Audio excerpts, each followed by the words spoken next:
Olá, boa tarde. Você acompanha agora notícias do Brasil e do mundo desta segunda-feira. E eu começo essa edição com as manchetes dos sites dos principais jornais do país. Folha de São Paulo, com mais de 95% da população adulta vacinada, Serrana reduziu em 95% as mortes por Covid. A cidade do interior paulista foi alvo de estudo inédito sobre as consequências da vacinação em massa.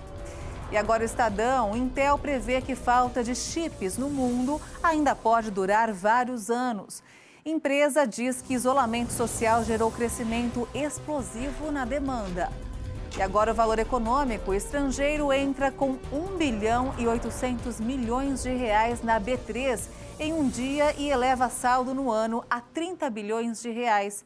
O aporte na última quinta-feira foi o segundo maior no mês, ampliando o fluxo externo só em maio para 10.845 bilhões de reais. O investidor, pessoa física, por outro lado, segue o caminho inverso e tirou 4 bilhões e 400 milhões de reais da bolsa no mês.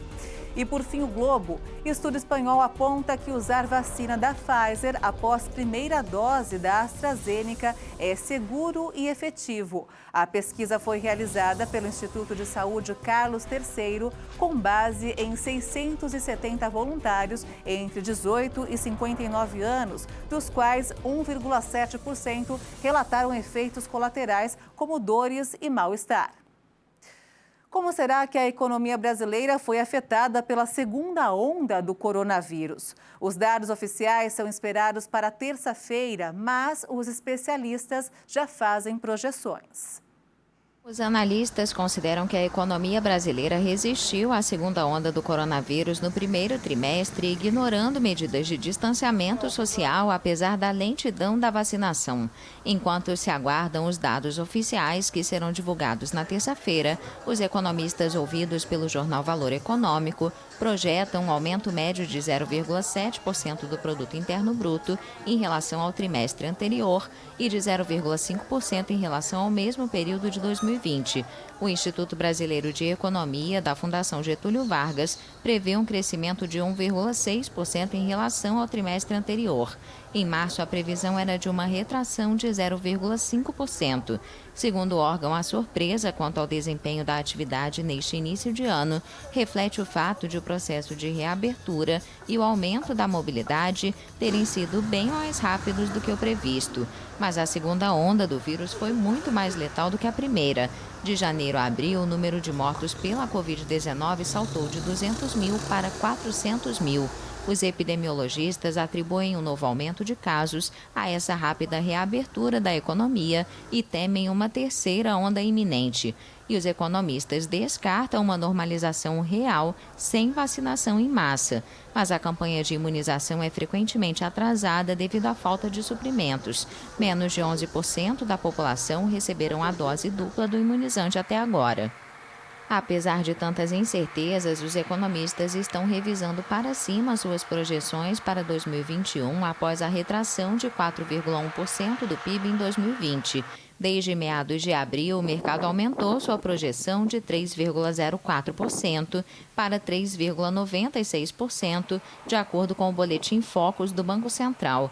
O primeiro trimestre foi puxado pelo setor agroexportador, impulsionado pela produção recorde de grãos e pela alta nos preços internacionais. Segundo o Valor, a agropecuária cresceu 4,2% em relação ao período anterior, enquanto a indústria e os serviços cresceram 0,5%. Já o consumo das famílias cresceu apenas 0,4%, depois do fim do auxílio emergencial, que permitiu a sobrevivência de quase um terço dos 212 milhões de brasileiros no ano passado. Um valor menor para menos pessoas foi liberado em abril, com duração inicial de 4 meses. Os Estados-membros da Organização Mundial da Saúde concordaram hoje, em meio à batalha contra a pandemia de Covid-19, que é necessário fortalecer a agência sanitária da ONU. A decisão ocorre mais de um ano após o começo da pandemia de Covid-19, que já deixou 3,5 milhões de mortos no mundo.